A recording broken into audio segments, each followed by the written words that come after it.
Kejaksaan Agung memeriksa 8 saksi dalam kasus dengan tersangka mantan Jampitsus Febri Adriansyah. Jaksa Agung Muda Bidang Pengawasan atau Jamwas Rudi Margono menyebutkan ada 11 saksi yang dipanggil dalam pemeriksaan kali ini. Sementara untuk penyelidikan polisi terhadap kematian Sutrimo, pegawai mantan Jampitsus, masih belum banyak mengalami kemajuan. Kita akan membahasnya bersama pengamat hukum dan kepolisian, Irjen Purnawirawan Anton Carlian, serta praktisi hukum dan aktivis anti korupsi Saur Siagian. Selamat sore Bapak-bapak, semoga sehat selalu. Saya ke Pak Saur terlebih dahulu. Pak Saur, kita mengetahui bahwa ini pemeriksaan lanjutan dan kemudian ini merupakan ada 10 saksi yang dipanggil. Dua diantaranya adalah Ferry Hongkiriwang dan juga Tan Kiang, yang kita mengetahui bahwa keduanya memiliki dugaan diperas dalam kasus mantan Jampitsus Febri Adriansyah. Menurut Anda seperti apa penyidikan yang dilakukan oleh pihak Kejagung terhadap kedua saksi ini? Ya, kita kan belum mengetahui persis apa detail isi daripada pemeriksaannya. Namun yang dibutuhkan sekarang dari teman-teman penyidik di kejaksaan, karena sampai sekarang kan masih ada perdebatan bahwa sebagian kelompok praktisi hukum masih katakanlah belum rela ini ditangani kejaksaan, bahkan mereka kemarin itu datang ke KPK untuk menarik. Maksudnya begini. Teman-teman kejaksaan dituntut harus kerja keras membuktikan mereka independen. Artinya kerja-kerja kepolisian yang sangat cerdas menurut kita, terlepas kemudian ini diserahkan kepada Kejaksaan Agung. Ini bukan saja beban kepada Jaksa Agung, tetapi mereka membuktikan bahwa mereka tidak akan menutup-nutupi kasus ini. Nah, oleh karena itu transparansi, misalnya kemarin sudah sangat kontroversial, kasus yang sangat serius seperti ini, misalnya Febri kemudian tidak diborgol, kemudian tidak dipakai yang standar, misalnya tahanan, ini membuktikan pesan kepada publik seakan-akan ada quote-quote ini nggak serius. Namun saya kira ini bukan saja pertaruhan kepada kejaksaan, tetapi pertaruhan kepada negara kita. Karena apa? Kasus ini bukan saja melibatkan katakanlah Kapolri, tapi ada Panglima TNI, tapi juga Presiden. Ini membuktikan kasus ini sangat serius. Nah, kita dorong teman-teman di kejaksaan, apalagi tim 9 ini harus bekerja total, transparan, dan juga harus betul-betul adil, Juno. Nah, untuk saat ini kan kita mengetahui bahwa Ferry Hongkiriwang dan juga Tan Kiang ini melalui dari kuasa hukum mantan Jampitsus menyatakan bahwa baru ada 2 sprindik untuk status tersangka dari Febri Adriansyah. Menurut Anda seperti apa bahwa ada 2 kasus lagi yang juga belum diungkap oleh pihak Kejaksaan Agung, dan ini apakah poin yang Anda maksud adanya konflik kepentingan? Nah, itu dia, kan kemarin itu kan sempat kontroversial ketika sore misalnya sempat ketika teman-teman di kepolisian sudah menetapkan beliau sebagai tersangka serta barang bukti, kemudian teman-teman di kejaksaan tiba-tiba merilis dia bukan tersangka tapi saksi, kemudian malam dianulir. Jadi banyak kontroversi. Nah, sementara kalau kita lihat dari kecepatan yang dilakukan oleh penyidik di kepolisian, sedemikian terukur, taktis, kemudian juga sangat akurat, ini mendorong, menginspirasi juga teman-teman di kejaksaan kecepatan bekerjanya tanpa katakanlah misalnya berisiko bahwa ini melanggar hukum, misalnya Tan Kiang. Kita sudah lama dengar nama ini misalnya. Tentu dari barang bukti yang ada, termasuk yang diberikan teman-teman di penyidik, mestinya ini juga mereka harus kerja keras membuktikan bahwa kalau memang sudah cukup bukti, barangkali sudah harus segera juga ditetapkan katakanlah untuk arah ke penyidikan. Itu saya kira juga harus didorong teman-teman penyidik di kejaksaan harus bekerja total, gitu loh, Juno. Ya, sprindik pertama terkait dengan dugaan pemerasan dari PT Asabri, dan juga yang sprindik kedua tersangka dari Febri Adriansyah terkait dengan kasus TPPU. Menurut Anda seperti apa bahwa dari kuasa hukumnya menyatakan bahwa kasus TPPU ini harus mengacu pada predicate crime-nya? Nah, untuk saat ini seperti apa sebenarnya penyidik ataupun Kejaksaan Agung harus mengusut secara tuntas sudah mengetahui pokok perkara dari kasus korupsinya?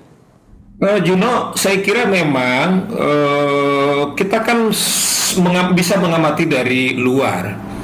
Saya kira teman-teman penyidik kejaksaan sudah lebih cerdas apakah kasus ini katakanlah digabung atau dipisah antara predit crime-nya dengan TPPU-nya. Namun dalam konstruksi kasus ini saya kira TPPU-nya langsung atau juga digabung tidak problem. Nah, saya tidak tahu karena kita bukan penyidiknya, bagaimana strategik yang dilakukan oleh teman-teman kejaksaan. Menurut saya bahan mereka itu lebih daripada cukup. Karena teman-teman penyidik di kepolisian mengatakan TPPQ-nya kuat, bahkan ada 3 kasus yang mereka mention sebelumnya. Di samping Asabri, ada katakanlah PLN, ada juga yang menyangkut Krakatau Steel, ini juga harus didalami. Jangan-jangan prediksi crime soal ini sudah kuat gitu loh. Nah, makanya harus taktis, kemudian juga kecepatan itu jadi penting, sehingga publik jangan dibilang kok ini tiba-tiba permasalahan kita sprinting ini dibagi atau tidak dibagi, tapi publik menuntut bagaimana kasus ini betul-betul bisa diungkap. Karena apa? Kita akan dihebohkan misalnya. Saudara Febri Diansyah menantang kita semua, bahkan kita semuanya. Dia bilang dia dikriminalisasi. Coba. Artinya bagaimana dia sangat pede, bukti yang sudah ditemukan di rumahnya, diakui itu di rumahnya. Kemudian juga dia bisa tantang bahwa dia dikriminalisasi. Apalagi pada saat dia ngomong itu, dia tidak menggunakan seperti juga tahanan biasa pakai orange atau juga borgol. Apakah ada orang-orang di balik ini, Inilah pertanyaan yang harus dijawab oleh teman-teman di kejaksaan. Oke, baik. Saya beralih ke Pak Anton. Pak Anton, kita mengetahui bahwa tanggal 24 Juli Febri Adriansyah kemudian ditahan oleh Kejaksaan Agung dan kemudian dititipkan di rutan KPK. Namun sehari sebelumnya Sutrimo, mantan pegawai atau pegawai dari mantan Jampitsus ini ditemukan meninggal di depan sebuah klinik yang tidak jauh dari rumah Febri Adriansyah. Nah, untuk saat ini seperti apa sebenarnya menurut Anda pihak kepolisian dapat mengungkap terutama teka-teki ataupun juga kejanggalan dari kematian Sutrimo? Saya kira kematian Sutrimo ini pertama-tama kita harus mengkaitkan dulu. Apakah ada keterkaitan Sutrimo dengan masalah kasus FA ini? Karena apapun juga dia adalah ada di rumah yang di Jakarta itu. Tentu saja kalau dugaan sementara yang bersangkutan ini ada keterkaitan, dugaan sementara. Kemudian yang kedua, kok kematiannya tiba-tiba, bahkan dikatakan bahwa kematiannya itu berbusa. Nah, kalau berbusa ini kan salah satu ciri utama kematian akibat racun itu adalah mulutnya berbusa.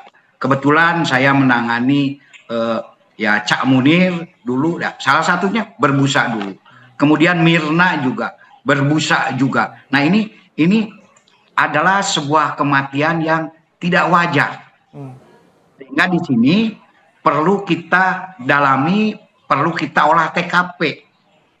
Di olah TKP inilah kita akan menemukan apa sebetulnya penyebab kematian Sutrimo ini. Kita bisa lihat wajar dan tidak wajarnya dari medical rekam jejak medisnya. Apakah yang bersangkutan ini punya penyakit yang misalkan jantung atau lain-lain? Ini kan katanya ini tidak ada gitu kan.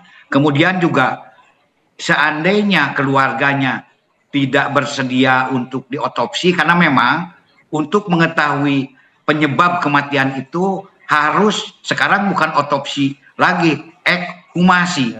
Ekshumasi itu apa? Eks itu keluar, humasi itu dari humus, tanah. Jadi harus dikeluarkan dari tanah alias harus digali kuburannya. Nah, setelah digali kuburannya baru diadakan otopsi. Nah, ini biasanya kalau keracunan ini ya masih dalam waktu seminggu lah. Pasti di lambungnya itu jelas akan terdapat racun apa yang menyebabkan kematian tersebut.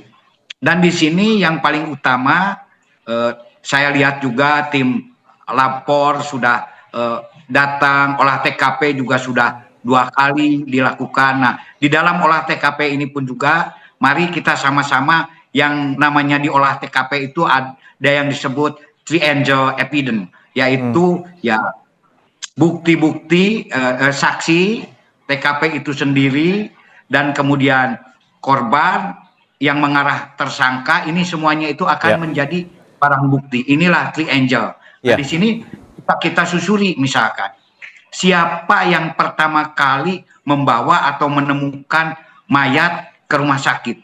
Karena ciri-ciri keracunan itu khas kan, misalkan muka merah, kemudian bibirnya itu menghitam atau kebiru-biruan, kemudian ada kejang-kejang dan lain-lain. Itu kan bisa dilihat minimal dari driver yang membawa itu.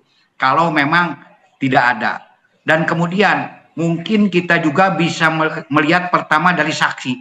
Dari saksi-saksi itu sebelum yang bersangkutan mati, berhubungan dengan siapa yang bersangkutan itu. Ini pun juga bisa dilihat dari digital forensik. Kalau beliau misalkan korban ini punya HP, pasti punya HP, kan itu bisa direkam. Berhubungan dengan siapa saja. Apakah ada ancaman-ancaman atau lain-lain, kan bisa. Kemudian Pak, setelah kejadian ini pulang kampung, ini ada apa penyebabnya? Kenapa tidak diam? Mungkin dia juga bercerita kepada keluarga, waduh saya ini pulang kampung gini-gini. Minimal adalah jejak-jejak itu. Nah nanti begitu kita ketemu dengan siapa, nah ini kan bisa dijadikan saksi-saksi. Kemudian alat-alat bukti di TKP pun juga ya, bagaimana jalan keluar masuknya, kemudian CCTV dan lain-lain kan bisa. Dan biasanya maaf ini, kalau kasus-kasus ya kematian yang tidak wajar itu hampir ya 95% terungkap lah. Kita lihat dulu kasus Subang, kasus Cak Munir. Maaf saja Cak Munir waktu saya menyelidiki TKP-nya sudah tidak ada, sudah bubar di pesawat coba. Ya, kami mengetahui bahwa Pak Anton selalu mengedepankan scientific investigation, dan untuk saat ini triangle evidence adalah salah satu Anda sebutkan saksi. Namun dalam rekaman CCTV yang berada di Rumah Sakit Muhammadiyah, yakni ada 4 orang pengantar dan salah satunya juga mencantumkan nama sebagai pengantar dan juga penanggung jawab pada saat korban memasuki rumah sakit. Menurut Anda untuk saat ini sudah sepekan, namun polisi belum mengungkap, sehingga ini memunculkan spekulasi di muka publik. Ya, tapi yang paling utama itu ya istilahnya itu dengan saintifik. Itu harus segera dilakukan otopsi dengan ekshumasi itu. Karena otopsi itu walaupun keluarganya itu menolak, ya itu berdasarkan KUHAP kan ada bahwa otopsi ini penggalian mayat itu diatur dari pasal 133 sampai 135 KUHAP, dan kalau yang KUHAP baru itu pasal 50. Jadi mohon maaf, tidak memerlukan lagi, bukan tidak memerlukan, bukan hal yang sangat penting istilahnya persetujuan keluarga. Berarti polisi bisa langsung menyelidiki dan melakukan ekshumasi terhadap jenazah korban. Pemberitahuan dulu. Nanti pemberitahuan, seandainya keluarga menolak itu hak keluarga. Nanti polisi bisa minta penetapan pengadilan.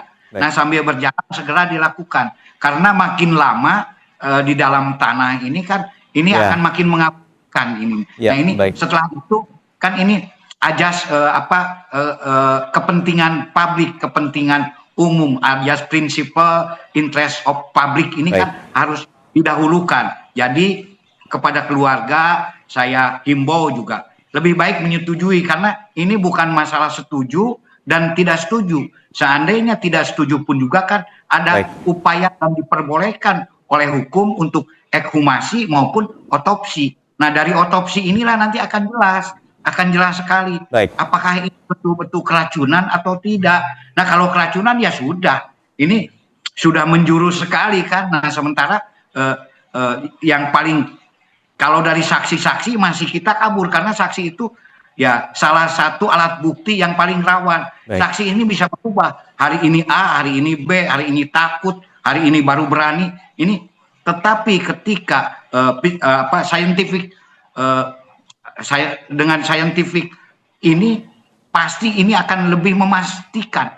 Saya aja dulu waktu di Belanda itu 1 bulan baru keluar, kita sudah deg-degan. Kenapa? Karena waktu penyidikan ini kan sangat singkat. Nah, Singkat, ini ya. apalagi di Indonesia. Jadi Baik. saya sarankan segera dilakukan ekshumasi, segera dilakukan otopsi. Dan memang tadi yang 4 orang ini sangat-sangat perlu. Kenapa? Untuk mengetahui gejala-gejala atau apa yang dilihat, apakah itu sesuai dengan gejala-gejala keracunan atau tidak. Nah, ini Baik.